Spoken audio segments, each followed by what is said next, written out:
Happy New Year. We have a little more traction with that, I think. Let me set the stage for this and give you the parameters before we say anything else.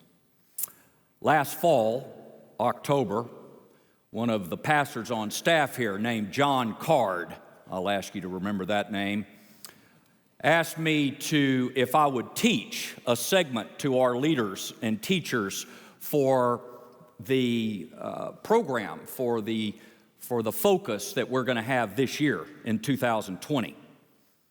And I accepted that. When I taught that segment, Dr. Young, that's Ed Young, Dr. Ed Young was in the room. And he said that in addition to the leaders, you need to hear this message.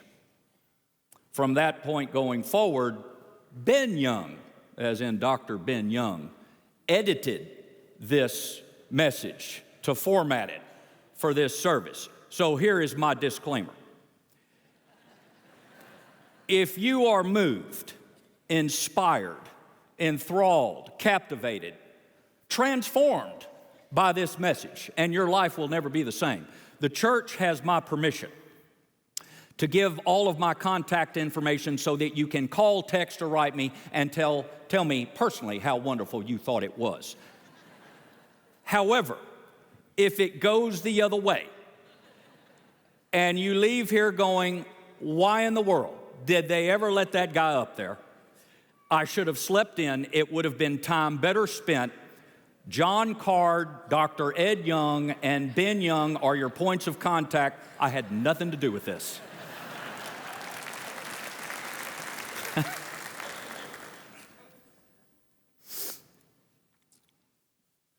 The topic is evangelism.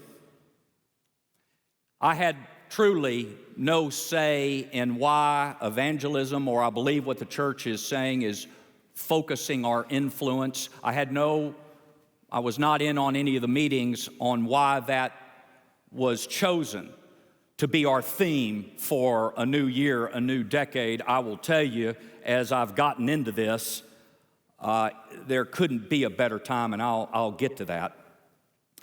But as I get into this message, I'm going to tell you a lot of things, but I'm going to tell you what this is not. This will not be a lesson on going over key Bible verses that you need to say to people when they ask questions. There's a time for that. This is not this message. Also, I'm going to tell you that this will not be a message of apologetics, where when people ask tough questions, what do we say? There's a time for that, but that isn't this message. When John asked me to prepare and teach on evangelism, where I believe the Lord took me was to share a bit of my story, specifically how people in my life were critical to my evangelism, and really in large part, can I say, are responsible for what you see before you right now. So to get started, I am going to ask that you do one thing if you can. If you can find a pen or a pencil and just the littlest piece of paper, because I'm going to ask you to write as we go through this 5 words. 5 words, that's it. You can even use an offering envelope. It's that simple. 5 words, and I will prompt you along the way. If you don't have a piece of paper, use the palm of your hand. Anything works.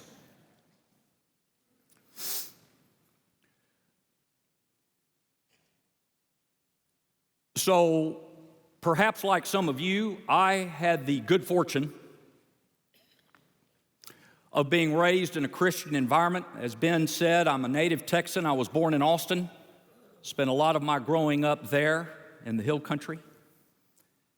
And one of the things that my family would do, maybe you've done it some, is we would go to a family retreat, or we'd go to a Christian retreat. Some of you have done that.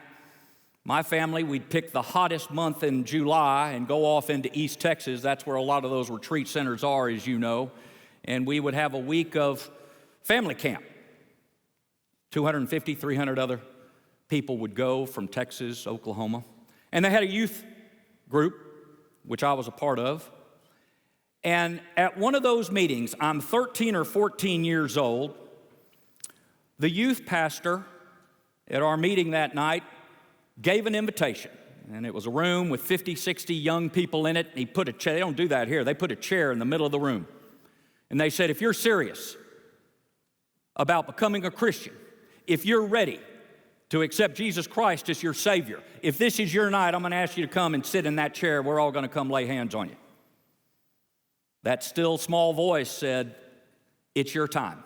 So sure enough, 13, 14 years of age, I go in that little retreat center out in the middle of nowhere in East Texas, and I accept Christ as my Savior. I want you to write the word pastor, because it was a youth pastor that gave that invitation that night, and I responded to the call. I wasn't going to a church, really. I've never seen that pastor again. But we have to give credit where credit's due. He did his part. A pastor started it all off. But maybe like a lot of you, I go back home. I knew I'd made a decision, not really sure what that means. I didn't grow up in a church like this, so I just go along and get along like most of us do in high school. Finished on out, graduated, went to a university, and then midway through my time as a college student, an acquaintance strikes up the nerve to ask me if I would like to go to a Campus Crusade for Christ meeting with him. Notice I said acquaintance, and by the way, that's the second word I would like you to write, acquaintance. So we have two words. We have pastor and we have acquaintance. I really wasn't walking with God. I always believe in God, but believing in God and walking with God can be two different things. Is that true? And so this acquaintance, he wasn't even in my circle of friends. He was in another circle of friends. I, to this day, don't know what led him to do it. Maybe it was the Holy Spirit tapping on his shoulder, but he asked me if I would like to go to a Campus Crusade for Christ meeting. So the pastor introduced me to Jesus Christ. This acquaintance introduced me to Christian fellowship, which, by the way, that's what we're doing this morning. One of the things we're doing this morning. And I said yes, and so he'd come by where I was living on his motorcycle. I'd hop on the back of that in gym shorts and tank tops. We motorcycled to Campus Crusade meetings and back. I wouldn't recommend that today, but we didn't know any better. And it shouldn't surprise you to know that today, a few years later, through that Christian fellowship, I've met some of the dearest friends that are with me to this day. Christian fellowship, that was an acquaintance. So we go on, and I graduate from the university. I graduated that morning, as Ben said, that night. There was a commission service, and the very next day, I was active duty, and I went to serve a tour in the U.S. Marine Corps. And so for the next 3 years, as you know, this is where it's at, I learned how to dodge bombs and bullets and fire them back in the desert. I was a desert rat. On the one hand, it was a superb tour. I'm alive. I took that for granted then. When you go in the Corps as a 21-year-old, everybody's going to live forever. And now I see that's not quite true. I'm alive, and B, I really didn't get hurt. Not enough to speak of. I will tell you this, somewhere along the line, I got a little too close to a 155 howitzer that blew. That's a bomb, ladies, if you don't know. And my hearing's a little off.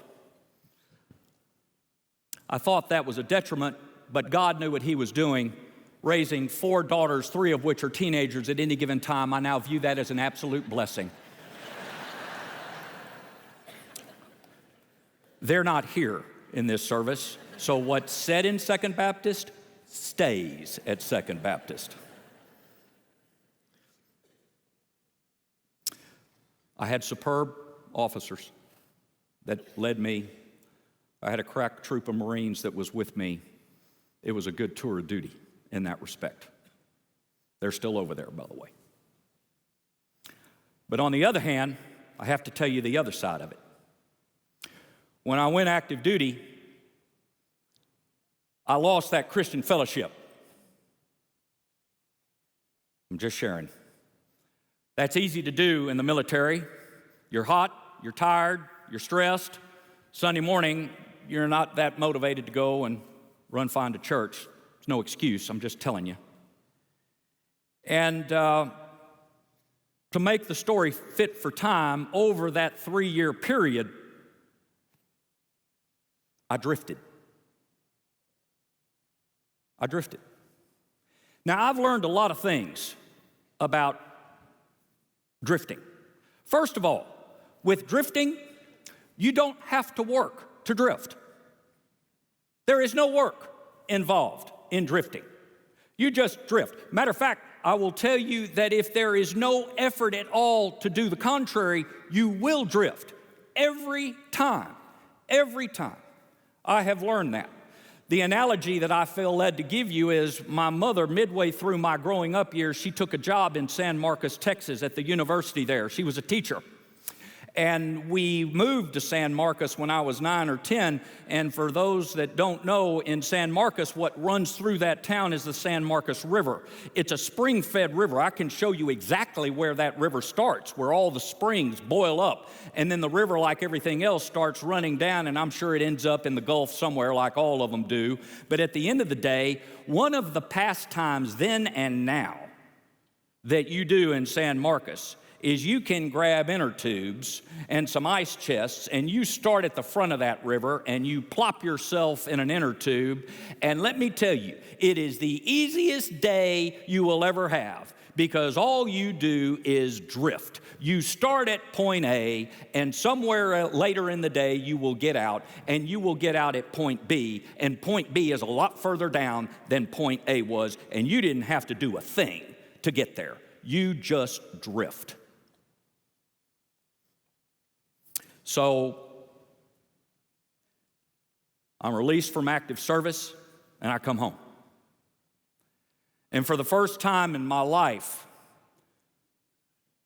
there was struggle.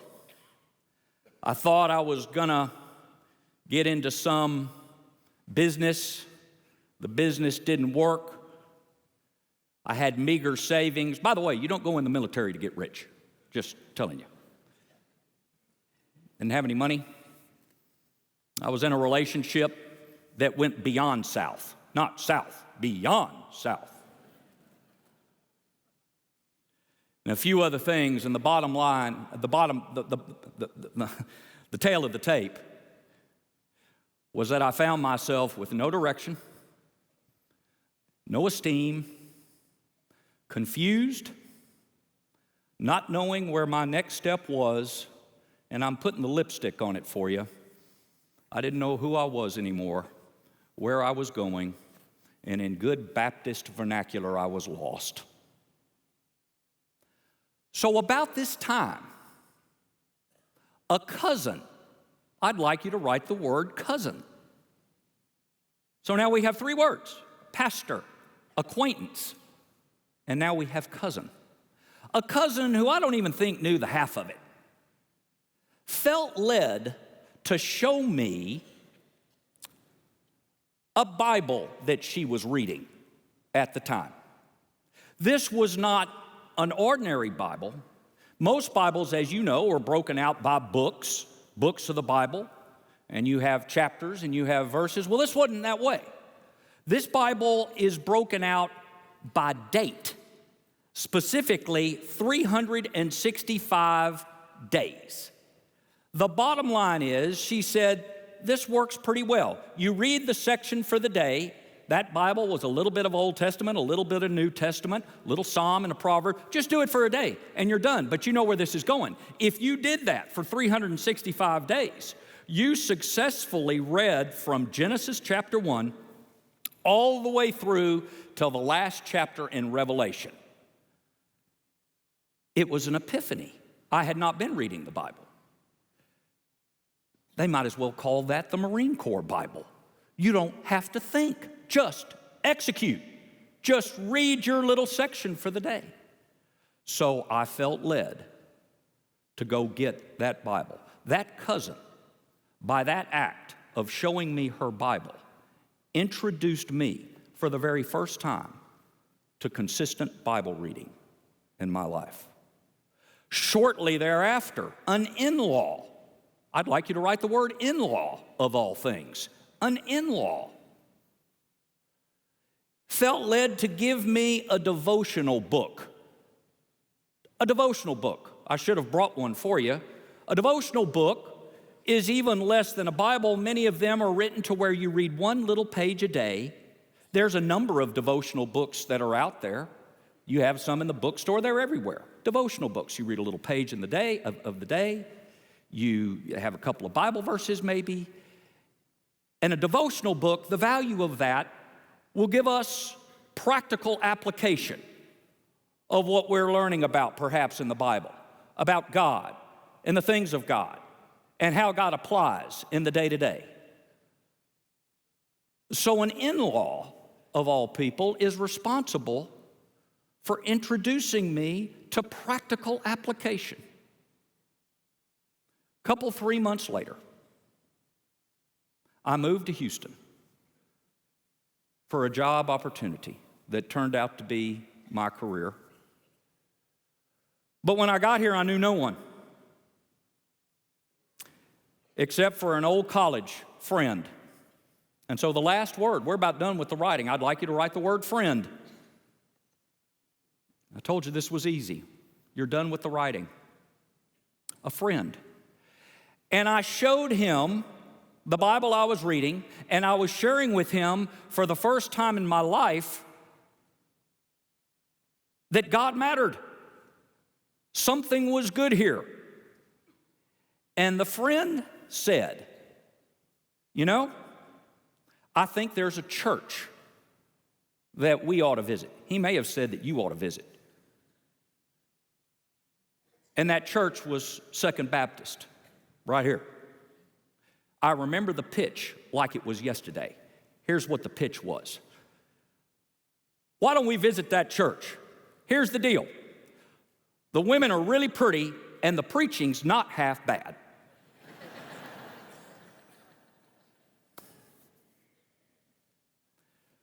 So we came, and point here, if it's a new year, and I suspect there's some people that are in this, in the congregation today that are not members.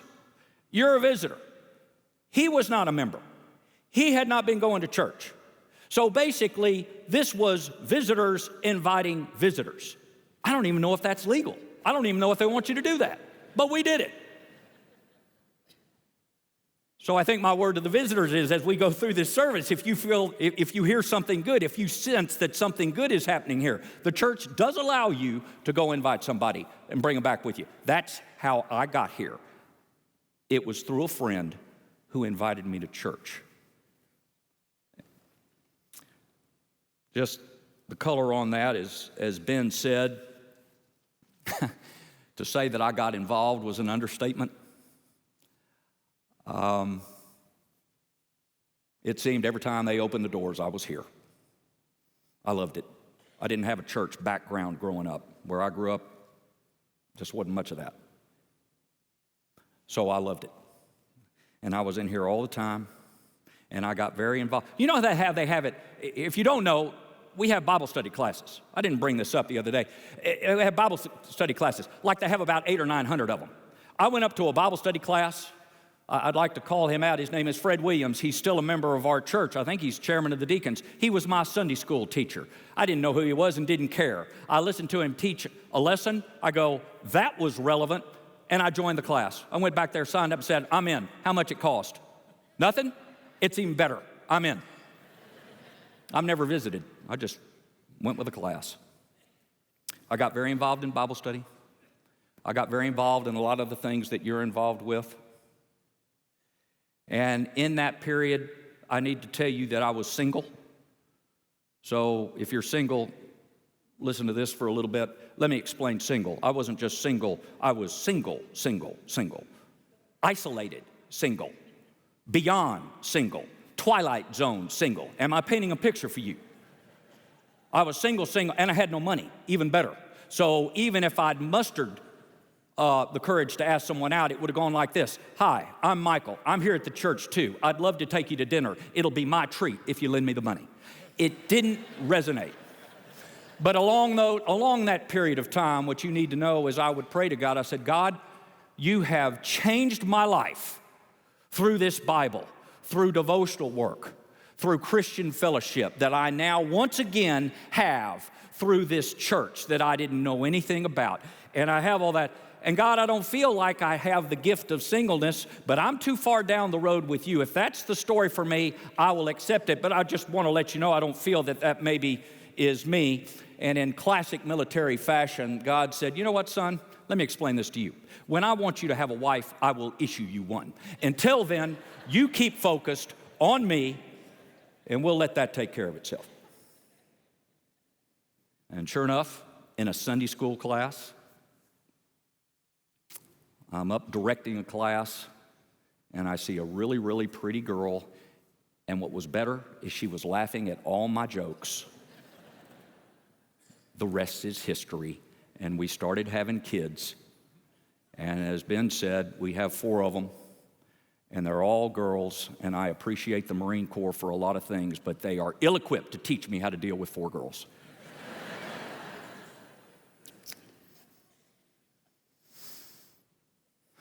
So let's review this. I asked you to write 5 words because we're talking about evangelism. And evangelism, if you don't know what the word is, it's sharing our faith. It's communicating to others that which we know. It's communicating that which we think is good. That's evangelism. So a couple of profound points. Number 1, those 5 people, I'd ask that you look at that list. And number 1, when you look at that and when you observe it, you will see that out of that group of 5, only 1 was full-time ministry. The youth pastor was the only one. Said another way, 4 of the 5 that were involved in what I've become had nothing to do, then or now, with full-time ministry. Then or now. The cousin is a mother, now close to a grandmother that lives in San Antonio. The in-law, an engineer, a father, a grandfather for sure in Austin. And the friend here in Houston, still working, married, with a daughter and doing just fine. None of us in full-time ministry. I'm not in full-time ministry. By all accounts, tomorrow morning, I will be downtown Houston plying my trade. And the profoundness of that is when I think of evangelism, what hit me and what I want to share with you is when it comes to somehow getting what we know and what we feel out into the world, and I'm going to get to that in a minute. It's not the job of the clergy.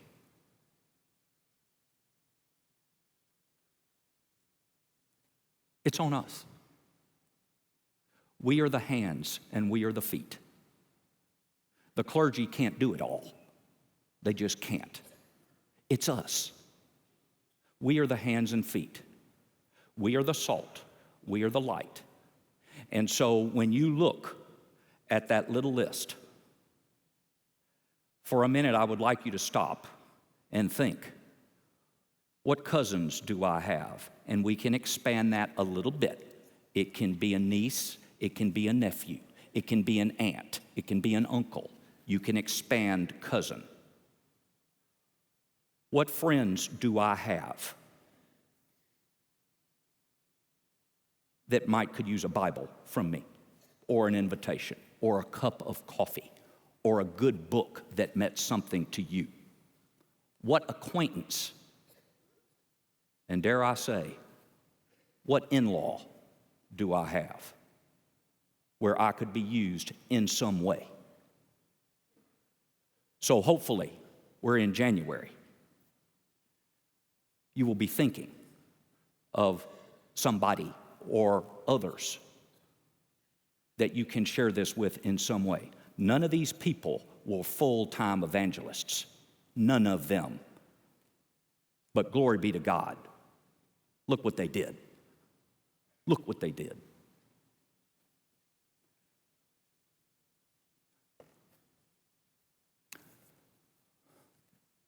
So, for just a few minutes I have left, I want to get us right, if I can. Those people that you're thinking about, park that for a minute. I don't want to talk about them anymore. I want to talk about you. And me, mostly you. I have learned something very profound in 28 years of being a Bible-believing Christian, most all of it in this church. When it comes to this idea of not only benefiting ourselves from what we know about God and the things of God, but making a difference in the lives of others, I've learned something very profound. You can't share what you don't have. You can't share what you don't have. You know what evangelism really is? It's an overflow. It is when there is something in you and me that really motivates us. And to the extent that it motivates us, it will come out in some way, shape, or form in some communication with someone else. It will just come out. That's what evangelism is. It's an overflow. And so I want to share what I've done to be filled up. And I'm going to reference another friend. We'll call him Bill for purposes of this message. We'll call him Bill because maybe that's his name, Bill. Longtime friend, a Christian brother. By the way, everybody needs some Christian friends, amen? Everybody needs Christian friends. I have a Christian friend. And Bill introduced a challenge to me, or gave me a challenge back in 2017. He said, Michael, whatever the challenges are that we face, he's married, family man, business owner, myself. Tell you what, 2017, I'm going to throw this out there. Every weekend for 2017, doesn't matter where we are, what we're doing, what's going on, we're going to find our way to be in a church somewhere. If we're here, great, it's a home game. If we're on the road, doesn't matter, it's a home game. It's an away game. Find a way to get to church. And at the end of the period of time, hopefully we can look back and say we went to church 52 weeks. 2017, to cut to the chase, I went 51-1. The weekend I missed, Hurricane Harvey. This is a little over the top. I'm on I-10 looking for churches with him on the line. Second shut, over, you can't get in. What about this church? Go the other way. Over, I can't. The exit's flooded. Keep going. Let's go to this one. It's shut too. There's no place to go. And at one point I realized I had to get off and exit because they were all filling up. I was ending up going to San Antonio before I could turn around. So I got home. No church that weekend. 2018, 2019, 52-0, 52-0. And right now I've started out 2020 good. Let me explain what the significance of this is. First of all, I don't get brownie points with God for that. None. Number two, I have no better standing with God than you do. But what I've learned and where I'm at in life is I've come so far to understand that I don't need to go more than 6 or 7 days without hearing from God. Because when you come to church, I don't know what your motivation was to come today. I'm tickled that you're here. Time well spent. Because what you really did, over and above who you saw, over and above what I say, is you have put yourself in position for God to do a work in your life. That is the significance of church. Every single time you go into a church, it doesn't matter if the speaker's good or not good, you have put yourself in position for God to do a work in your life. I am convinced of that. And over the last 3 years that I've done this, I believe I'm a different person. I believe that I'm stronger. I believe I have a better foundation. Oh, life may be hard, life may be easier, it's something in between, but I am more equipped through God because I've made a commitment that I don't want to go over 6 or 7 days without hearing from Him, putting myself in a position where He will work in my life. So you know where I'm going with that. I throw this out, 2020, I'm doing it with or without you. Would love to have you join me. Would love to have you join me. You say, well, I missed last week. You get a mulligan. You didn't know about it last week. You know about it now. And in between those 6 and 7 days, I'm going to hold this Bible up. You recognize this. Last year, if you're a visitor, we made a decision as a church that we were going to read through the Bible. Ironically, one of those very Bibles that I was introduced to. This is broken down by date. Just read the date. That's all you do. And then from that point till the end of the year, you read the Bible. You have a Bible and you have a pen. That's all you need. And you read the Bible, and if something pops out at you, underline the verse. That's all I'm asking you to do. That's all I'm asking. That's what you do in between times. And I will tell you that to the extent that we as a church body can incorporate this into our life, I will tell you that God will do a work in your life, and you will not drift. This is drift-proofing yourself. Matter of fact, I will tell you, not only will you not drift, you will move the other way. You will move the other way. I have absolutely no doubt that if I stay on this track, I will become a better husband. I will become a better father. I will be the best worker I can be downtown Houston. I will be the best teacher I can be for the classes I have here at Second. I will be the most effective that I can be if I find myself in a place of corporate worship. By the way, if it's not here, preferably go to a church with a cross. That's all I'll say. Just one with a cross would be helpful.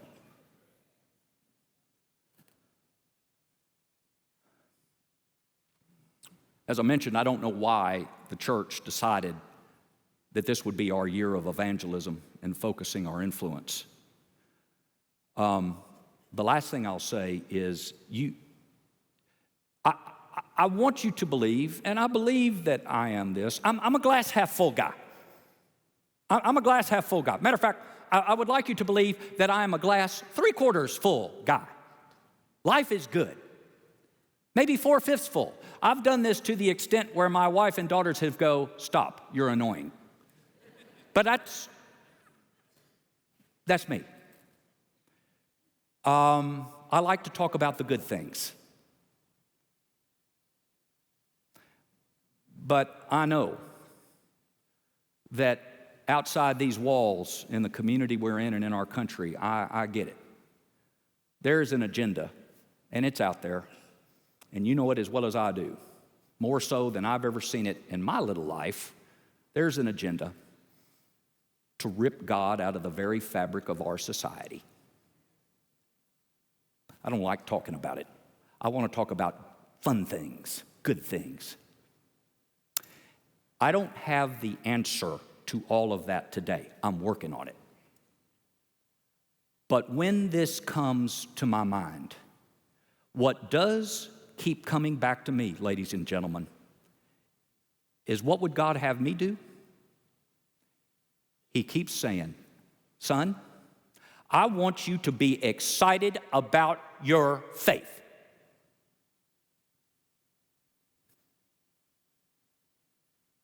I want you to be excited about your faith. That's what I want you to do.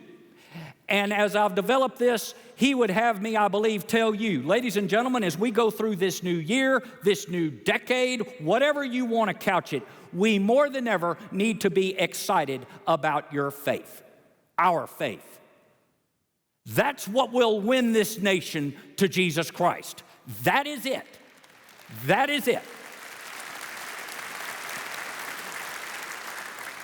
I don't care what political party you support. I don't care what you believe. I don't care anything. I know this about human beings. They want hope. They want a future, they want joy, and they want fulfillment. And that is a fastball down the plate when people come to know God through Jesus Christ. That is what is on the table. And so God right now in my ears is saying, son, you be excited about your faith. I'll point you where to go and what to do. And that message is just not for me. That is for every one of us here. You know how evangelism works? When we're excited about our faith, it becomes contagious. You'll know who to invite to church. You'll know who to buy a Bible for. You'll know who to give a devotional book to. You'll know. That's what evangelism is. And that's what we do.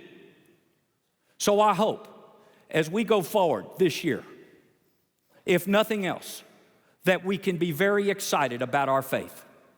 I hope maybe some of you will join me. You'll pick up the baton. You find a church to go to, wherever you are. We actually took a bunch of teenage girls to Florida and back in a Suburban. I don't recommend that either. But when we came back, I couldn't make it all the way home. We had to stop in Baton Rouge on a Saturday night. Sunday, I found a church. I'm here to tell you, amazing as it sounds, after that church service, Jesus does go to Louisiana. It doesn't matter where you are. I know. I didn't believe it either, but he does. It doesn't matter who you are, where you go. Find a church with a cross, and you be there, and God will do a work in your life, and we will raise up, and we will be equipped, and we will make an impact on this world that needs us so bad.